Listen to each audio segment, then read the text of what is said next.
नमस्कार छात्रों, आप सभी का इस चैनल पे हार्दिक स्वागत है।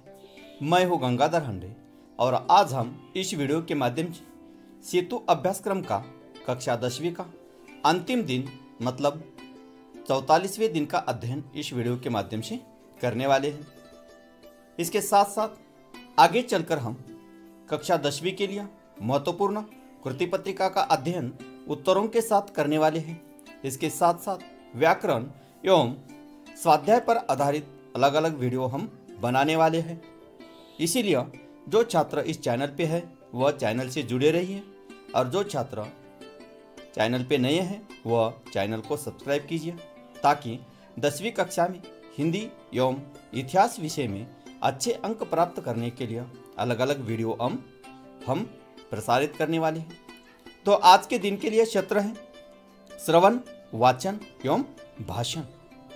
आज के लिए अपेक्षित कौशल्य जो है वह इस प्रकार है। छात्र एकाग्रता से गद्य खंड समझकर श्रवण करेंगे। इसके साथ साथ छात्र अपने विचार व्यक्त करने का प्रयास करेंगे। आज के लिए संकल्पना है गद्य। तो आओ पता करें।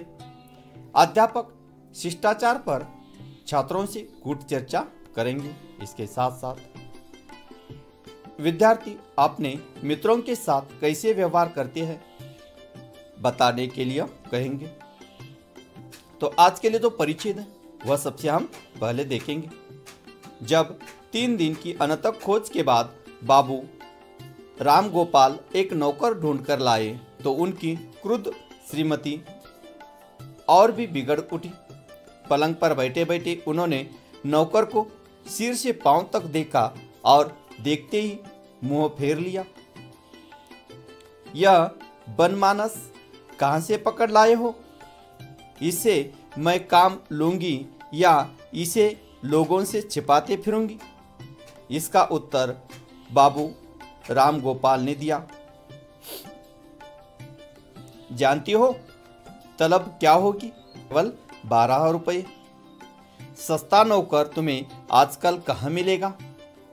तो काम भी वैसा ही करता होगा, श्रीमती बोली। यह मैं क्या जानूं, नया आदमी है, अभी गांव से आया है। श्रीमती जी की भौवें चढ़ गई तो उसे काम करना भी मैं सिखाऊंगी। अब मुझ पर इतनी दया करो जो कि किसी दूसरे नौकर की खोज में रहो। जब मिल जाए तो मैं इसे निकाल दूंगी।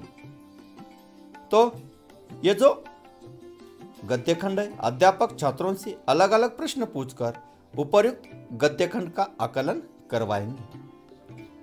तो इस गद्यखंड के आधार पर प्रश्न इस प्रकार होंगे। उसमें पहला जो प्रश्न है वह इस प्रकार है। बाबू राम गोपाल ने नौकर के लिए कितने दिन खोज की? बाबू राम गोपाल ने नौकर के लिए कितने दिन खोज की? यह पहला प्रश्न। दूसरा प्रश्न, पलंग पर कौन बैठी थी? तीसरा प्रश्न, नौकर की तनख्वाह कितनी थी? और चौथा प्रश्न जो है, बनमानस किसे कहा गया? बनमानस किसे कहा है? तो इस प्रकार हमने 4 प्रश्न तैयार किए हैं। छात्र ऐसे अलग अलग प्रश्न तैयार कर सकते हैं जिसके कारण उपर्युक्त गद्य खंड का आकलन आसानी से हो सके। इसके बाद आओ कृति करें। तो इसमें प्रश्न पहला और कुछ प्रश्न है, छात्रों को इसके उत्तर देने हैं। इसमें पहला जो प्रश्न है वह इस प्रकार है, क्या आपके घर में नौकर है? तो इसका उत्तर छात्र हाँ या ना में देंगे। दूसरा प्रश्न, यह जो प्रश्न है इसके उत्तर छात्रों को देने हैं। दूसरा प्रश्न है, उसका नाम क्या है? मतलब यदि आपके घर में नौकर है तो उस नौकर का नाम क्या है?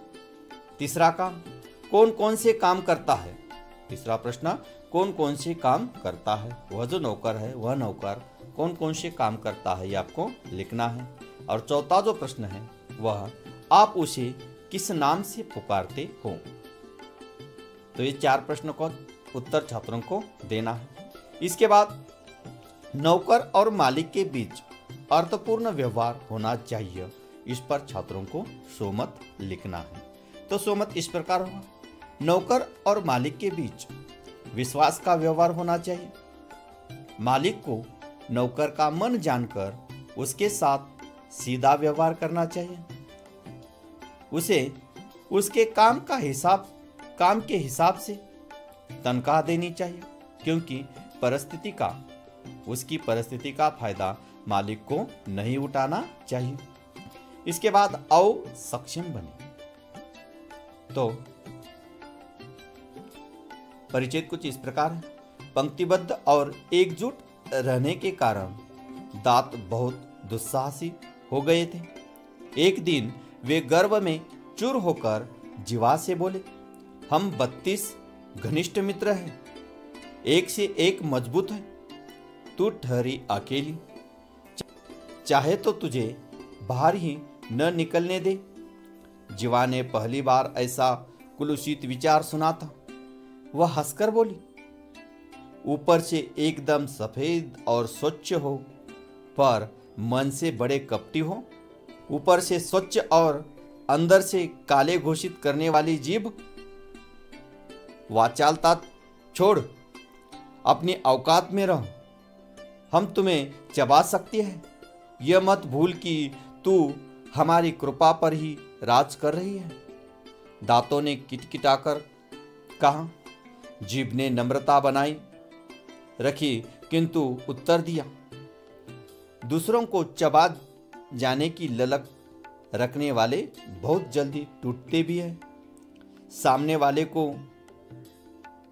वाले तो और जल्दी गिर जाते हैं।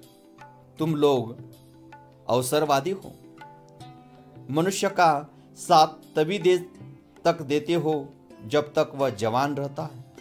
वृद्धावस्था में उसे असहाय छोड़कर चल देते हो। तो ये जो परिचय है, इस पर आधारित जो कृति है वह हम हल करेंगे। आओ अभ्यास करें। इसमें कृति है, पहली है लिखिए दांतों की विशेषता। तो दांतों की विशेषता हमें लिखनी है। पहला है मजबूत, सफेद, स्वच्छ और कपटी। ये दांतों की विशेषता है। इसके साथ साथ ऐसे 2 प्रश्न तैयार कीजिए जिनके उत्तर निम्नलिखित शब्द हों। पहला है अवसरवादी और दूसरा है 32। तो पहले के लिए प्रश्न इस प्रकार होगा, दांत कैसे होते हैं? दांत कैसे होते हैं? और दूसरा प्रश्न, हमें कितने दांत होते हैं? इसके बाद आओ सृजन करें। यदि बिजली नहीं होती तो इस विषय पर निबंध लिखिए। छात्रों को इस विषय पर निबंध लिखना है। आज के लिए पूरक साहित्य स्रोत है दूरदर्शन, रेडियो, यूट्यूब पर हास्य कविता सुनिए और सुनाइए। इसके साथ साथ प्रेमचंद की कोई कहानी पढ़िए और उसका आशय अपने शब्दों में व्यक्त कीजिए।